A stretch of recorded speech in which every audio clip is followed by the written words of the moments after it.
ட்ரம்பின் tariff 2 வகையாக உள்ளது. Mild tariff உள்ளது. அது 10% அல்லது 15% அல்லது 20%. அதற்கு மேல் நான் சொல்லவில்லை. மேலே சொன்னால் நாம் எதிர்பார்ப்பது எதுவும் இல்லை. முழுமையான சரிவு நடக்கும். இதனுடன் தொடர்புடைய இந்த 20% ரெசிப்ரோகல் டாரிஃப் இந்தியாவுக்கு வந்தால் நிலைமை எப்படி இருக்கும்? இப்போது இந்திய மார்க்கெட் இதை பற்றி விவாதிக்க தொடங்கியுள்ளது.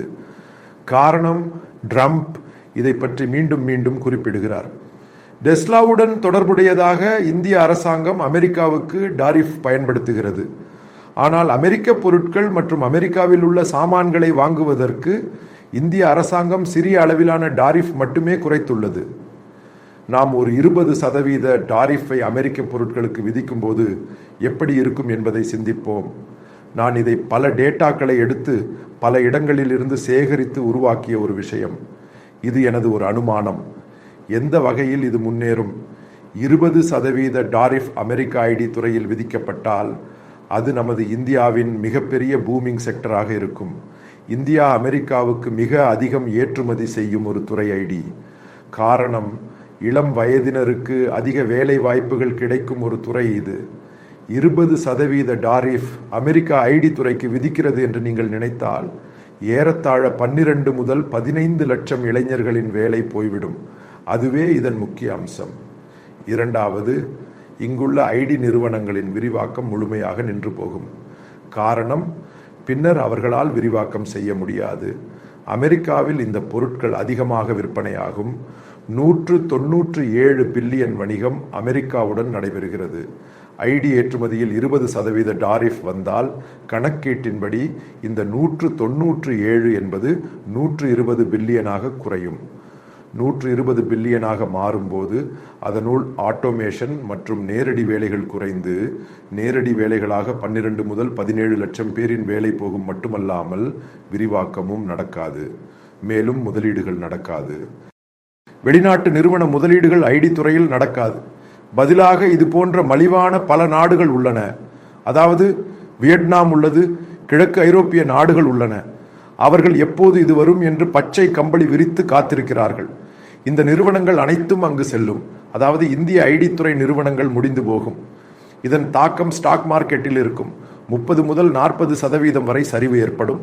ஐடி பங்குகள் சரியும். நாணய மதிப்பு குறைதல், அதாவது இந்திய ரூபாயின் மதிப்பு 20% டாரிஃப் வந்தால் டாலருக்கு ஏற்ப 110 முதல் 115 ரூபாய் வரை மாறும். நீங்கள் தாக்கத்தை புரிந்து கொள்ளுங்கள். எவ்வளவு நாணய மதிப்பு குறைதல், வேலையின்மை இந்தியாவில் பயங்கரமாக மாறும். வேறு எந்த துறைகளை பார்ப்போம்? மருந்து துறை இந்த 20% டாரிஃப் பார்மாசூட்டிக்கல் துறைக்கு வந்தால், அதாவது நான் சொல்வது ரெசிப்ரோகல் எக்ஸ்ட்ரீம், 7 முதல் 10 லட்சம் பேரின் வேலை நேரடியாக இழக்கப்படும். அதைவிட அதிகமாக இந்த நிறுவனங்கள் முழுவதுமாக மூடப்படும். நீங்கள் இதை கணக்கிட்டு பார்க்க வேண்டும். 20% வந்தால் எத்தனை சதவீதம்? ஏனெனில் ரெசிப்ரோகல் இந்தியா செய்யும் அதே டாரிஃபை அமெரிக்கா செய்தால் இந்தியா அமெரிக்க பொருட்களுக்கு விதிக்கும் டாரிஃப் எப்படி இருக்கும்? ஏனெனில் இப்போது புதிய பட்ஜெட் படி சிலவற்றில் இந்திய அரசாங்கம் குறைத்துள்ளது. அதே டாரிஃபை அமெரிக்க அரசாங்கம் இந்திய பொருட்களுக்கு விதித்தால் ஏற்படும் நிலைதான் நான் சொல்கிறேன். அதாவது இந்திய மருந்து துறை சிதைந்து அழியும். அப்பிறகு மற்ற சந்தைகளை பார்க்க வேண்டும். ஆப்பிரிக்கா அல்லது ஐரோப்பிய சந்தை அல்ல, ஆப்பிரிக்கா போன்ற மற்ற சந்தைகளை பார்க்க வேண்டும். இந்த சந்தை அமெரிக்கா போன்றது அல்ல. அந்த துறை சிதைந்து போகும். பின்னர் மின்னணு துறை, உங்களுக்கு தெரியும், மொபைல், டிவி போன்ற பல மின்னணு பொருட்களின் சந்தையை பாருங்கள். பெரிய சந்தை, ஏறத்தாழ 34 முதல் 35 பில்லியன். அதனுள் இது வந்துவிட்டால் நேரடியாக 14 முதல் 15 லட்சம் பேரின் வேலை போகும். இது சிறிய விஷயம் அல்ல. நாம் டாரிஃபை எளிமையாக பார்க்கக்கூடாது. ரெசிப்ரோகல் டாரிஃப் வந்தால் நிலைமை இப்படி இருக்கும் என்பதுதான் நான் சொல்கிறது. அதே போல இந்தியாவின் ஸ்டார்ட் அப்களில் ஏறத்தாழ 3 முதல் 4 லட்சம் பேரின் வேலை போகும். இந்திய ஏகானமி என்று சொல்வது 1 வருடம் கழித்து ரிசெஷனில் வரும். நம்ப முடியாததல்ல, அதுதான் இந்த நிகழ்வு நடக்கப் போகிறது. அதாவது இந்திய ஏகானமியின் இன்றைய ஜிடிபி 4% கீழே வரும். அதாவது 25 வருடங்களுக்கு முன்பு இந்தியா எப்படி இருந்ததோ அப்படி மாறும். இதுதான் இந்த பிரச்சனை. அதாவது இது மிகவும் சீரியஸ். காரணம், மார்க்கெட் இதை பற்றி விவாதிக்க தொடங்கியுள்ளது. இந்தியாவின் வளர்ச்சி என்று சொல்வது முழுமையாக மாறும், முழுமையாக இல்லாமல் மைனஸுக்கு செல்லும். காரணம், வெளிநாட்டு நிறுவன முதலீடுகள் இந்தியாவில் இல்லாமல் போனால் வரி செலுத்த வேண்டிய நிலை வரும். இன்ஃப்ளோ, அதாவது வெளிநாட்டு நிறுவன முதலீடுகள் இன்ஃப்ளோ மாறி அவுட்ஃப்ளோவுக்கு செல்லும். அப்படி சென்றுவிட்டால் இந்தியாவில் ஏற்படும் மற்ற பிரச்சனைகளை பற்றி சிந்திக்க வேண்டும். பொருட்களுக்கு மிக அதிக விலை ஏற்படும். காரணம், இன்ஃப்ளேஷன் உயரும். இந்திய நாணயத்தின் மதிப்பை கட்டுப்படுத்த RBI தரையில் இறங்கும். இந்தியாவில் உள்ள ரிசர்வ் என்பது $600 பில்லியன். அதிலிருந்து இந்திய நாணயத்தின் மதிப்பை பிடித்து நிறுத்த 200 பில்லியன் வரை மார்க்கெட்டில் இறக்கப்படும். பின்னர் 400 பில்லியன் மட்டுமே இருக்கும். பின்னர் அது குறைந்து குறைந்து வரும். அது 2 அல்லது 3 வருடங்கள் கழித்து இந்தியாவுக்கு க்ரூட் ஆயில் வாங்க வெளிநாட்டு நாணயம் இல்லாமல் போகும். நான் ரஃப் கணக்கீடு செய்துள்ளேன். இந்த நிலைக்குத்தான் விஷயங்கள் செல்கின்றன. இந்த டாரிஃப் என்று சொல்லப்படுவது ரெசிப்ரோகல் டாரிஃப் அமெரிக்கா இந்தியாவின் மீது விதிக்கப் போகிறது. இங்கே மோடி அரசாங்கம் எந்த வகையான நிகழ்வுகளை எதிர்கொண்டு செயல்பட வேண்டும்? இது மிகவும் சீரியஸ். காரணம், இந்தியாவின் இன்றைய நிலை. இந்தியா என்று சொல்வது 25 வருடங்கள் பின்னோக்கி செல்லும். நீங்கள் சிந்தியுங்கள். ஏறத்தாழ ரெசிப்ரோகல் டாரிஃப் ஏப்ரல் 1 வரும். அதாவது 2025 டிசம்பருக்குள் இந்தியாவில் நேரடி வேலைவாய்ப்பு என்று சொல்வது 59 லட்சம் பேரின் வேலை இழப்பு. இது மிகப்பெரியது. இது நேரடி வேலைவாய்ப்பு பற்றி சொல்றது. இதன் மறைமுக விளைவுகள் அனைத்தையும் சேர்த்தால் ஏறத்தாழ 1.5 கோடி பேரின் வேலை இழப்பு. புதிய நிறுவனங்களும் புதிய நிகழ்வுகளும் பேங்கிங் துறையும் சிதைந்து நாசமாகி போகும். காரணம், இந்த ஐடி துறையில் பலருக்கு கடன் வழங்கப்பட்டுள்ளது. இவர்களால் பணத்தை திருப்பி செலுத்த முடியாது. எகானமி அப்படித்தான் வேலை செய்யும். அதாவது இந்திய நிதி நிறுவனங்கள் சிதைந்து போகும். அப்படி ஒரு நிலை வந்தால் நாம் சிந்திக்க வேண்டியது இந்தியாவும் இந்தியாவின் எகானமியும் துருக்கி மற்றும் அர்ஜென்டினாவின் எகானமியாக மாறும். எனது எளிய கணக்கீடு. காரணம், எந்த வகையில் இது முன்னேறுகிறது? இது பயங்கரமான நிகழ்வு. அது நடக்காதிருக்கட்டும் என்பதுதான் எனது ஒரு நம்பிக்கை. காரணம், இது மிகவும் சீரியஸ் இஷ்யூ. இதை இந்திய அரசாங்கம் எப்படி சமாளிக்க வேண்டும்? அமெரிக்காவுடன் விவாதித்து இந்த ரெசிப்ரோகல் டாரிஃப் 20% என்று சொல்லப்படுவது இல்லாமல் போனால் மட்டுமே இந்தியாவால் முன்னேற முடியும். இதன் பிரதிபலிப்பு ஏற்கனவே பல மார்க்கெட்டுகளில் தாக்கத்தை ஏற்படுத்தியுள்ளது. மக்களுக்கு பயம் ஏற்பட்டுவிட்டது. இது வந்துவிட்டால் இவ்வளவு வேலை இழப்பு, இவ்வளவு தொழிற்சாலைகள், இந்த பொருட்கள், மொபைல் நிறுவனங்கள், ஆப்பிள், சாம்சங் போன்றவை இந்தியாவிலிருந்து வெளியேறும்.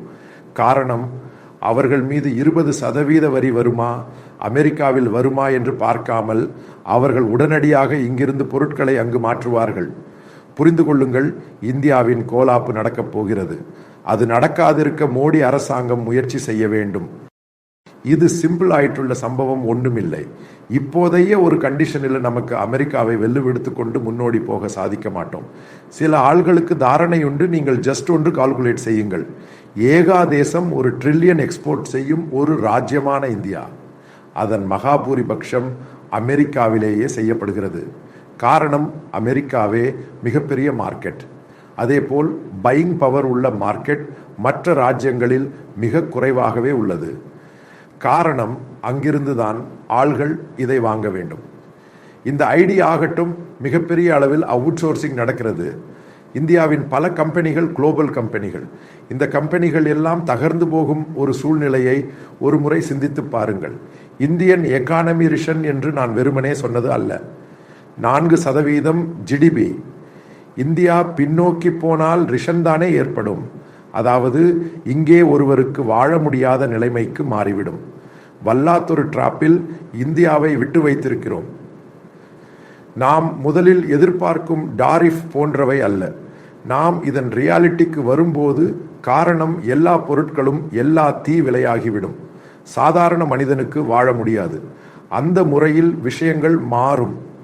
பல பொருட்களுக்கு விலை உயர்வு மட்டுமல்ல, அவனது ஆகார பொருட்கள் உள்ளிட்டவற்றுக்கும் தீ விலையாகிவிடும்.